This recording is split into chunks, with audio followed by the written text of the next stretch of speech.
This is Behind the Headlines, with behind-the-scenes analysis on issues affecting Pennsylvanians, sponsored by the Susquehanna Valley Center for Public Policy. Now, here's your host. Welcome to another edition of Behind the Headlines by the Susquehanna Valley Center for Public Policy. My name is Jere Strittmatter, a board member, and I'm filling in for Charlie again, who's on assignment.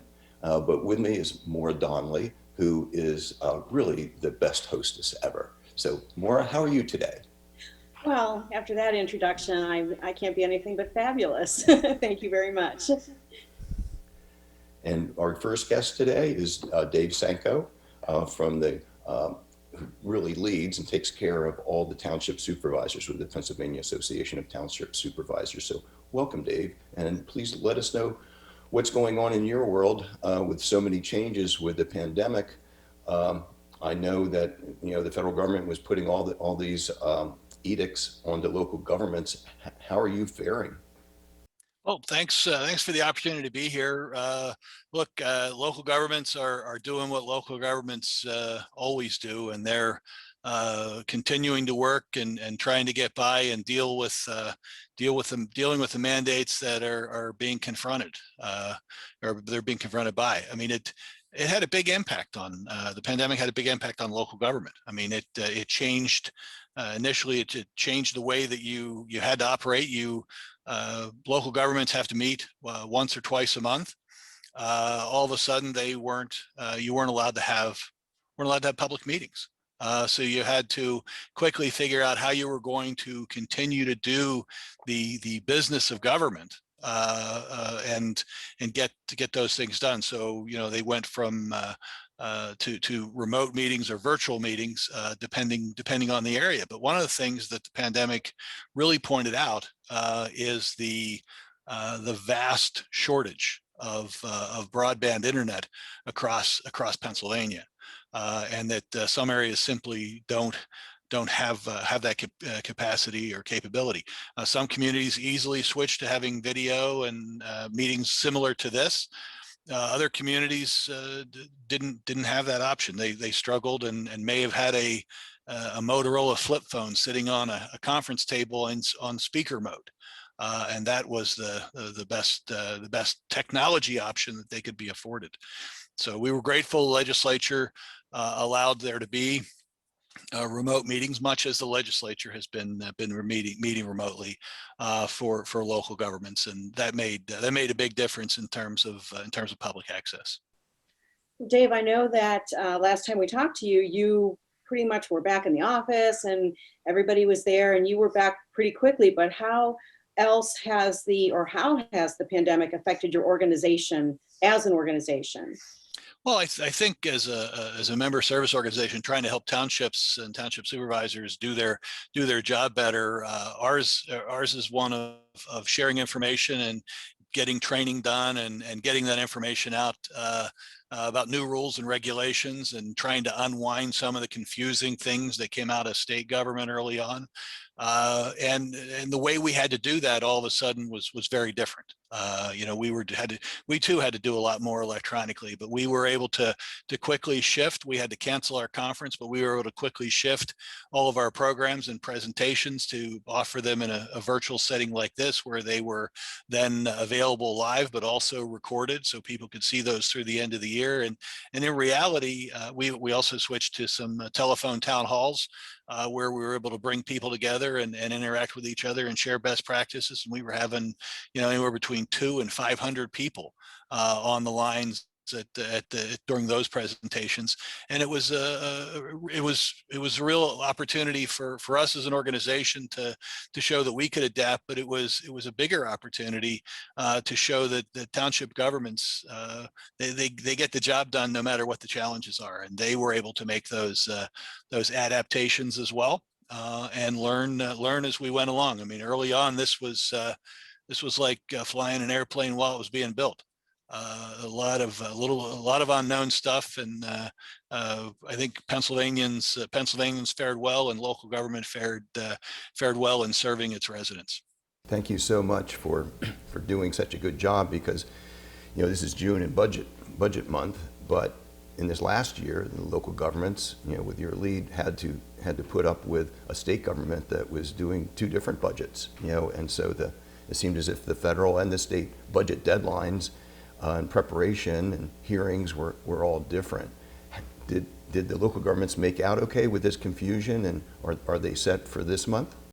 Well, I think whenever budget season comes around in Harrisburg, it is often says, well, how will it be helpful for local governments? And we've found that the budget season is a time for sometimes a time for more mischief than good, and that while we want to look out for what happens for local government, it is oftentimes far more important to look out for what might happen to local government. And it's sometimes where the unfunded mandates come along and tucked into a fiscal code that nobody knew anything about, and all of a sudden it becomes law. This year, I think, will be a little different based on the amount of federal aid. We saw recently the state is actually enjoying a budget surplus. Revenues are up. Not to say they're not figuring out ways to spend it. And there is going to be additional federal aid that will be allocated. One of the big differences is that some of that money will go to local governments, but a lot of the focus in June is going to be probably on transportation funding. There's a commission that the governor's appointed, the Transportation Revenue Options Commission, on which I serve and represent local government, and that's a commission that is talking about needing more money. As is often the case in Harrisburg, everybody wants more money, and at PennDOT, which spends over $8 billion with a B, $8 billion annually for roads and bridges. There's a belief that they need an additional $8 billion, and they want to double their budget. Which would be nice if there was money to be found for how to do that. But interestingly, in all those discussions, the $8 billion new dollars, there's nothing set aside for local government or local roads. And in Pennsylvania, local governments provide 60 to 65% of all the local roads and bridges in the state. PennDOT does about 40,000 miles, and local government does 77,000 miles. So there's, you can't go anywhere without your first or last mile being on local government roads. So we think local transportation is something that needs to be addressed, and absent the legislature addressing it, or the failure of the legislature address, local governments only have one option, and that's to raise property taxes. So inaction on the part of Harrisburg will mean higher local property taxes in communities. Dave, you mentioned federal revenue dollars. It seems like we can't really even have a guest on lately that isn't trying to get a piece of that pie for their organization or for their cause. But how will the local governments be direct recipients of any of the federal infrastructure dollars that are possibly coming? Sure. It's I think everybody's trying to get a piece of the pie because it's a big pie. And there's lots of pieces to be had.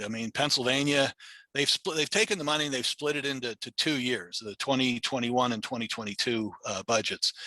So Pennsylvania will get a total of over $7 billion just to the state government, almost $3 billion to county governments, almost $2.5 billion to cities. And large municipalities, and then the smaller municipalities in the state, which are under 50,000 in population, they will share about a little under half, about $491 million a year. So all those small communities will have direct funding for certain kinds of eligible categories, not roads and bridges, incidentally, but they can use it for anything that was COVID related from the emergency. They can use it for premium pay for essential workers. They can use it to replace lost revenue that would have been lost as a result of the pandemic. And finally, they can use it for infrastructure investments for water, sewer, and broadband connectivity to help stem the digital divide. Yeah, Well, if you're a betting man, how likely do you think we'll see this federal aid coming down? Well, I think Congress was very clear that particularly with the direct allocations, that the states will get a direct allocation from the federal government. The larger cities will get a direct allocation from the federal government. The counties will get a direct allocation from federal government. All of the local governments in Pennsylvania will be secondary recipients. That money has to funnel through the state government first. So the state government gets an additional almost $1 billion to share with locals.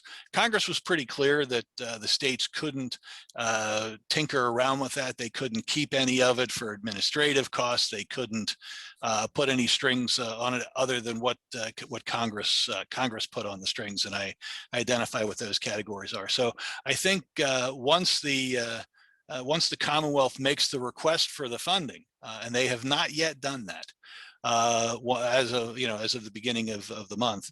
Once that request is made, they have 30 days to turn that money. It'll be instantaneously transferred from U.S. Treasury to the state accounts within 24 hours, and then they have 30 days to distribute that money to local governments.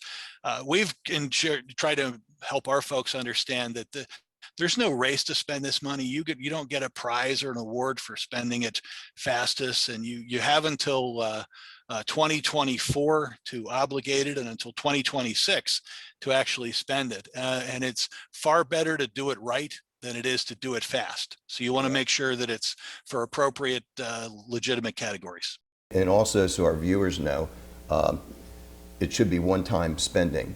We got into trouble with this with another funding from the federal government, and it ended up with education of people feeling that they were shortchanged, but they weren't. They didn't realize it was one-time spending in education. So I know that you and your members know, but for your viewers, in the last minute that we have, what would you suggest to our viewers to say to our local governments? What are some of those one-time things or those transfers that you want to take care of?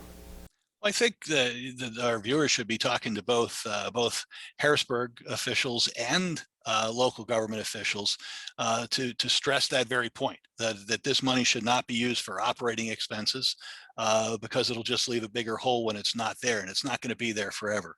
It should be for special categories, and adding water lines, adding sewer lines, adding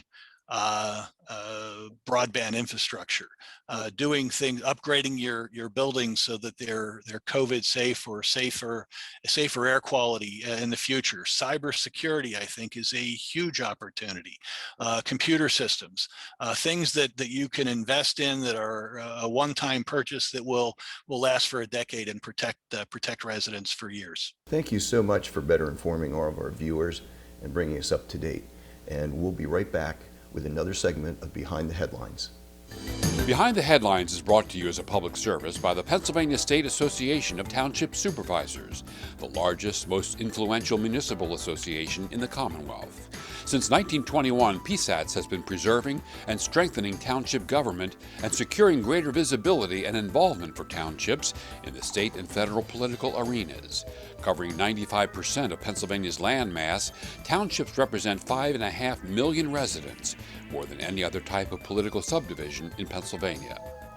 Additional underwriting provided by the Worrell Corporation Foundation, based in Carlisle, Pennsylvania, by the Edward H. and Jeannie Arnold Foundation, and by the Pennsylvania Manufacturers Association.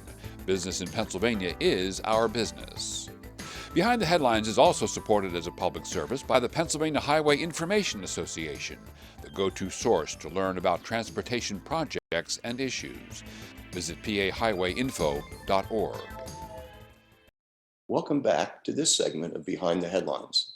Maura and I are so happy to have Bob Latham, the expert with transportation needs in Pennsylvania, with us today. Bob is the Executive Vice President of the Associated Pennsylvania Constructors and is very knowledgeable, and we look forward to hearing more. Bob, welcome. The first question. Jere, Maura, nice to see you. The first question I have for you is, fill us in on, we want to get to your survey, but first, give us an overview of how you see, or so our viewers can, get the context of how you see highway funding and how it's been hurt over these many years by not really funding it properly, and that basically transferring funds out of what should be highway funds, into important things like the state police, but still they've been transferred out. Jerry, thank you. Yes, over the years, we've had some challenges. Now let's go back to 2013 when the General Assembly, leadership in the General Assembly, bipartisan, I should say, passed a comprehensive transportation funding bill signed by then Governor Corbett. And we were able to do a number of things with that bill that are very positive. First of all, Pennsylvania at that time on its state system had about 6,000 what we call bad bridges. We fixed half of those. That inventory is down to now 3,000.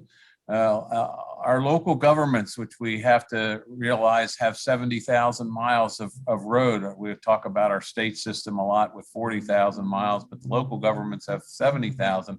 They got a much needed boost in funding. The problem is that when we passed Act 89, we immediately started shifting money from the transportation fund, known as the motor license fund, over to the general fund in order to pay for the budget of the state police, rather than having that important function be paid for by the general fund. And that has eaten away at our ability to further improve roads and bridges, further put people back to work, further make safety improvements to our highway system.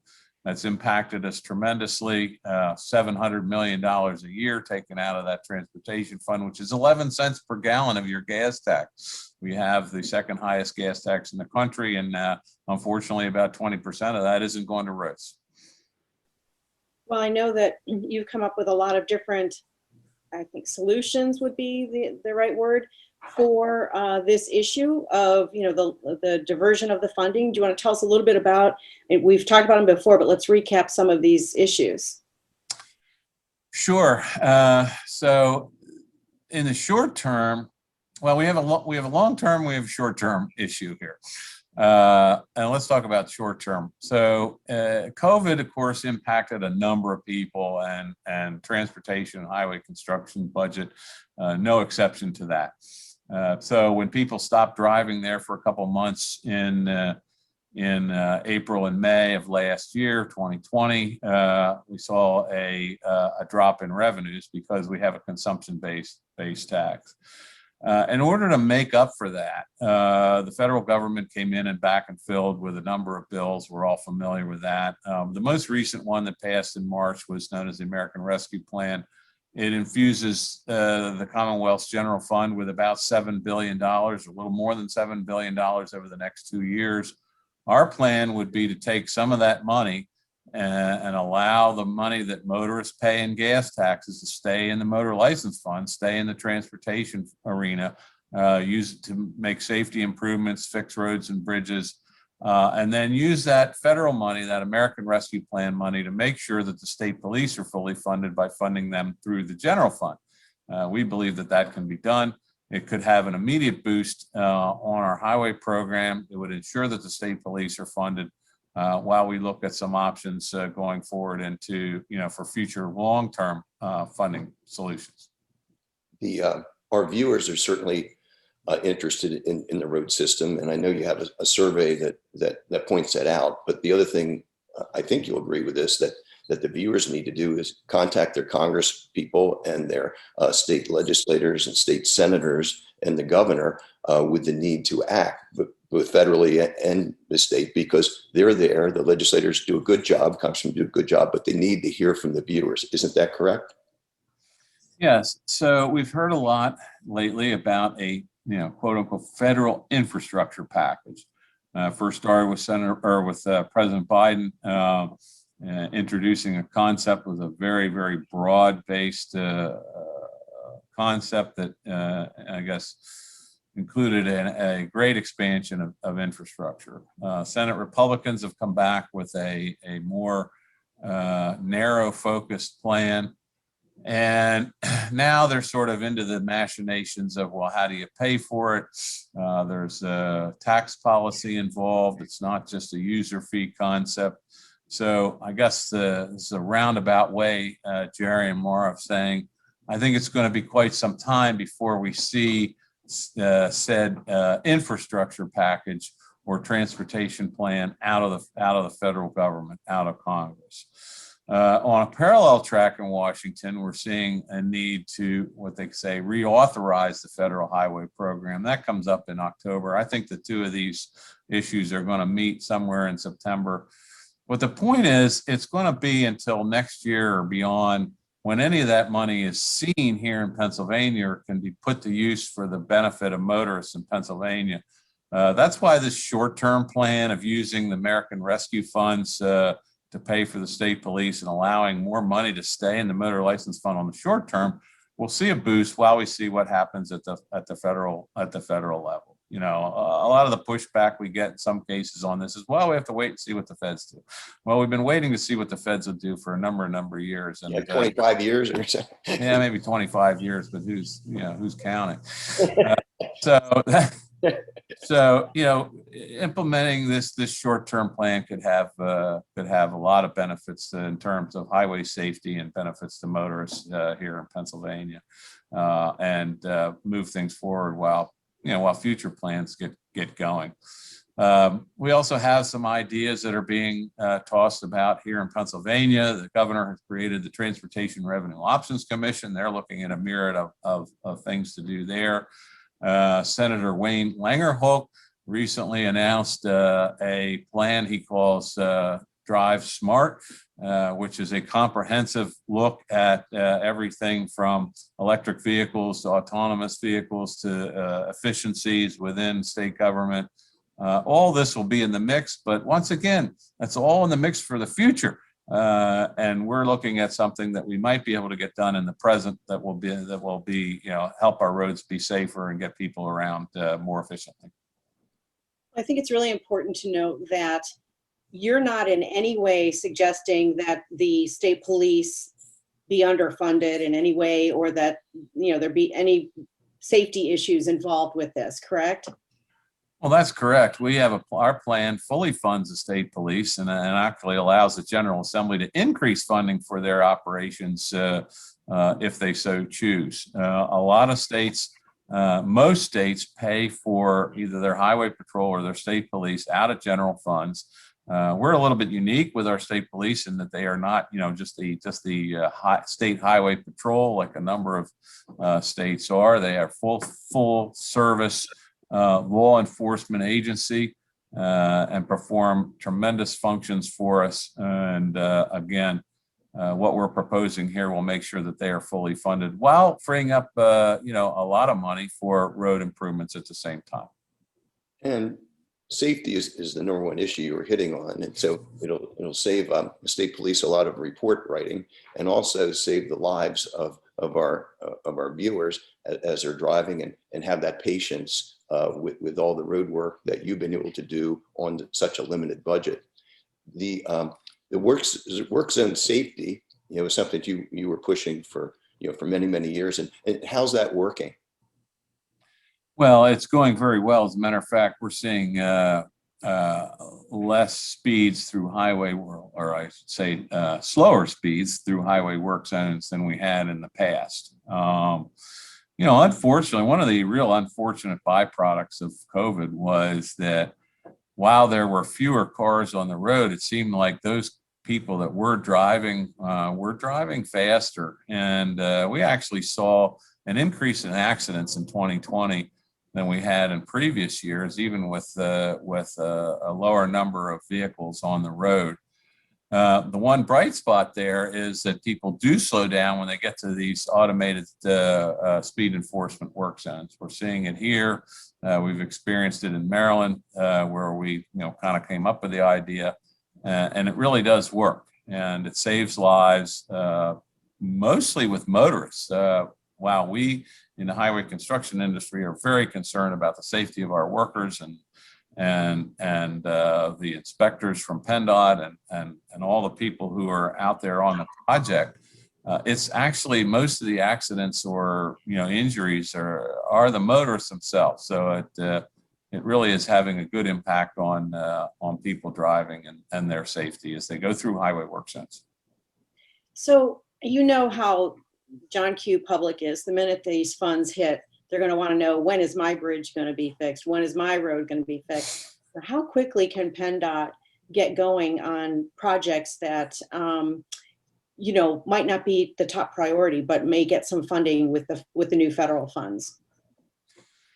Well, the good news about what we're promoting here, which is the use of federal highway, or use of the federal rescue plans in order to kind of free up PennDOT monies. The good news is that all of the regional offices, I guess if you will, we call them PennDOT districts, who manage these projects, they all have construction projects that are already under design. They have permits, they're ready to go.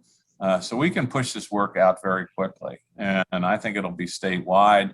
You know, it's not like something's going to be only in Western Pennsylvania or only in Eastern Pennsylvania. All the districts across the state have projects ready to go, and we can move things forward very rapidly. Thank you very much.